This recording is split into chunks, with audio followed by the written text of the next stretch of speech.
Chairman Appropriations Committee, Chairman of other committees, honorable members, Honorable Minister of Defense, the DGDSS, National Commissioners of the Commission, ladies and gentlemen.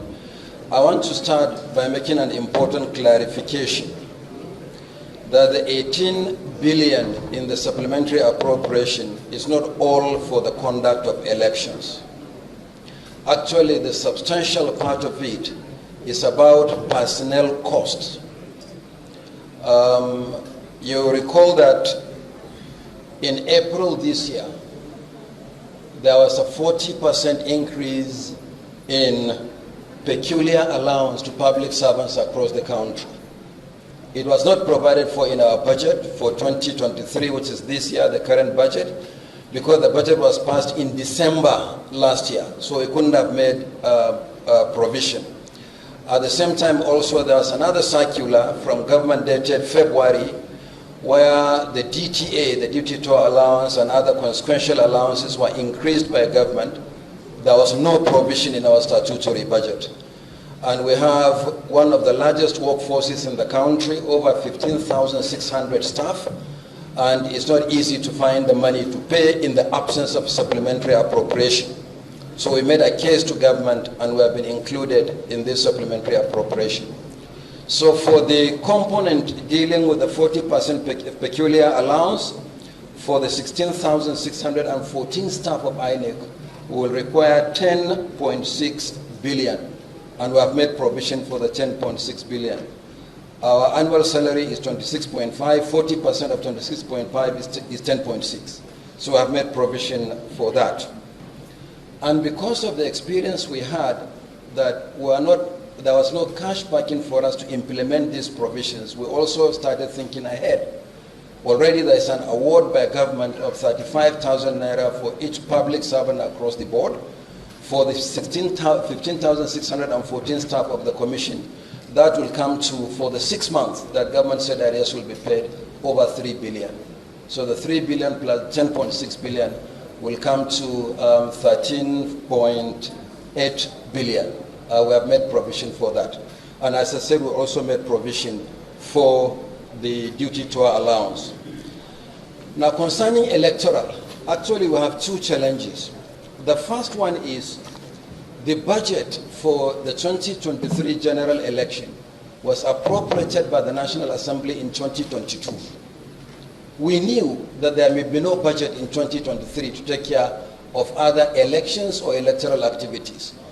Therefore, we made provision in the 2022 election budget to capture not just the 2023 general election, but also 5 off-cycle governorship elections. Ekiti and Oshun held last year, and we made provision for Bayelsa, Imo, and Kogi governorship elections. So the 300 plus billion that people have been talking about as election budget was not only meant for the general election, but also included 5 off-cycle governorship elections. However, since the budget was passed in 2022, some parameters have changed. For instance, the figures for the cost implication on PMS has changed from the 197 naira per liter to over 600 now. So we need augmentation. So part of the 18 billion is going to augment the conduct of elections in these 3 states. Already service providers are putting us under pressure. Many of them have actually doubled the cost from the amount we presented as our budget in 2022. So I've earmarked the sum of 1.4 billion for augmentation. But the last component for the conduct of election is related to what many honorable members have asked us. In the House of Representatives, vacancies have been declared. Why has INEC not conducted by-elections? There is no budgetary provision for the conduct of these unforeseen and unbudgeted by-elections. Honorable Chairman, honorable members, not many people in Nigeria will believe that within 4 months after the inauguration of the National and State Assemblies, 11 vacancies have occurred. 11 by-elections in 4 months. Unfortunately, the majority coming from the House of Representatives. There are 5 vacancies in the House of Representatives.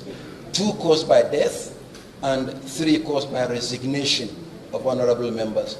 We have vacancies in 4 state constituencies across the country, and we have vacancies in 2 senatorial districts. And each time we conduct 3 senatorial by-elections, it's like conducting a governorship election, because each state in Nigeria has only 3 senatorial districts.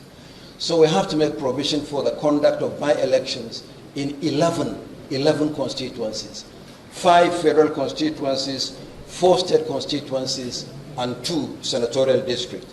And for that, we have made a provision for 1.6 billion.